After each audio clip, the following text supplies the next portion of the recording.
Hey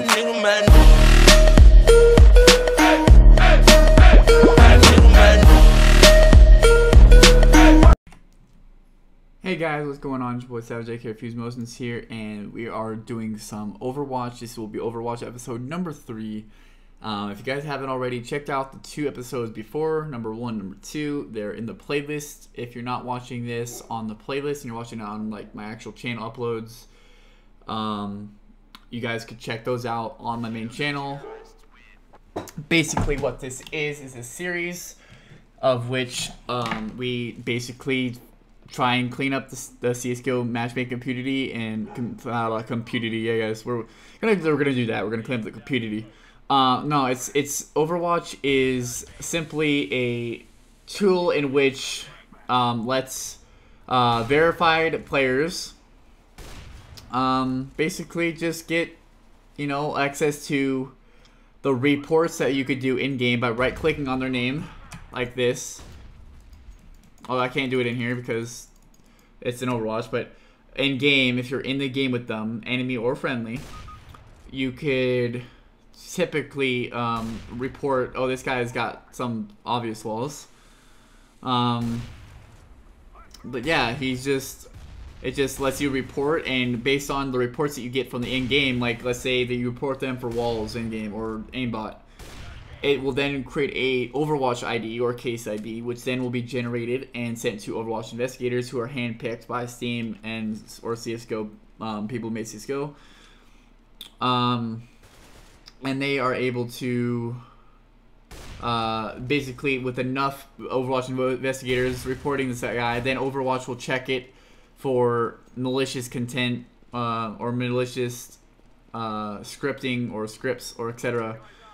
And then it will give a Overwatch ban, and I've seen people get Overwatch ban. It's typically an Overwatch ban is an Overwatch ban is separate from a VAC ban. A VAC ban typically will remove access to the game in general. You can't even launch it or use it anymore. An Overwatch, as I've seen, it says basically all it is that it just removes you from being able to play on any VAC secured servers. On CSGO, you can still load the game, you can still play, you just can't play on any typical servers. Like if you went, you could play some small amounts of community servers that are in fact protected. 90% of community servers and all official servers are from Steam are matchmaking and protected or VAC protected, so that you can ensure, that you're not going to get into a lobby with someone who's been Overwatch banned already. And it looks as if this guy's already being using walls. Right now it's definitely looking like walls. I can't really say it's aimbot. I think he's just a good flick shotter. He didn't want to make it that blatant. I mean that would have been, if he just shot right there, that would have been pretty obvious. Look, he's already getting ready to watch that door right there because he knows this guy wants to peek out. He looks away. Oh no, he goes back. He knows there's someone there, and he pre-fires that guy like a champ. Yeah, buddy, I just can't sit there and think you're legit when you're doing stuff like that. Like, there's no way you saw him. I mean, you could have godlike reflexes, but you're not really appearing as if you do because you're shooting at like. You're not making your case here, anybody, buddy. You're just shooting at random shit. Yeah, it looks as if he may have it bound. Maybe aimbot bound to like a key, and he's only using it. I mean, that one you saw his gun. That one I won't deny. You could see his gun. Yeah, this guy, if he has aimbot, he needs to find a new script because that's sad. He definitely has walls though. So they already know bombs down. And at this point, they already know he's in there because his teammate just saw him. So this guy definitely appears to be walling. I'm surprised if he's walling this hard that they're 13 and 12. Maybe he's a rage hacker and he just started walling because they were losing. I wouldn't doubt it. I've seen people anti-hack hackers, like, there was a video on, felt like who got YouTuber. one of YouTubers I watch did a video on a spin botting a spin butter, or getting a spin butter getting spin botted. It was basically a guy who started spin botting and got it. The other guy got upset and asked him to stop. He wouldn't stop, so the guy turned on his own spin bots. Which typically like that, like, I'm not justifying his case, but I can't condone it really either, because he's not doing it maliciously. Like, he didn't just go into that lobby and be like, you know what, I'm just going to turn on spin bot and piss everyone off. No, he only turned his spin bot on because of the other spin botter, and he asked them to stop, you know. Something like that I really can't say is bad, because of the fact that he only is doing it because someone else with malicious intent is sitting there, you know, spin botting, and he's ruining the game. And there is usually, right now the sale's already over, but there was an enormous amount of hackers during these sales, and it's because Steam or CSGO was half off. You can only expect hackers to join when, you know, the game's half off. Because, you know, why? I mean, why not? That's basically just begging for hackers to come in.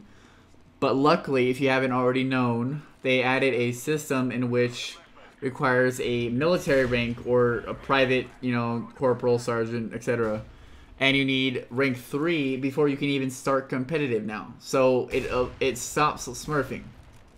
It stops the smurfs from joining in right away. I mean, they can still smurf, but typically it took me about, I think it was like 4 or 5 days of like just grinding for hours on end to get to level 3, because without paying, like, I think it's like $5.99 for the Bloodhound coin and get the missions, it still takes an extraordinary amount of time. And even with the Bloodhound coin, it still takes, on average, just a rough guess, right around 32 hours of straight grinding to get level 3 without, you know, grinding all the missions really quickly. If you know what you're doing, if you use the guns, I'm sure you can do it really quick.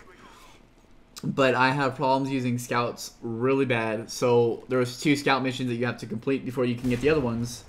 And in which case, I kind of took me like 2 hours to finish one of the missions, because it required, what was it? I think it was like 5,000 damage, which similarly, if you got 100 damage per kill, it'd be like getting 50 kills with the scout. And typically, it's a lot harder than you think, because this isn't casual. So it wasn't like deathmatch where you could just go sit on Dust 2 and just spray down people coming down long. No, it's not that easy. This was in casual.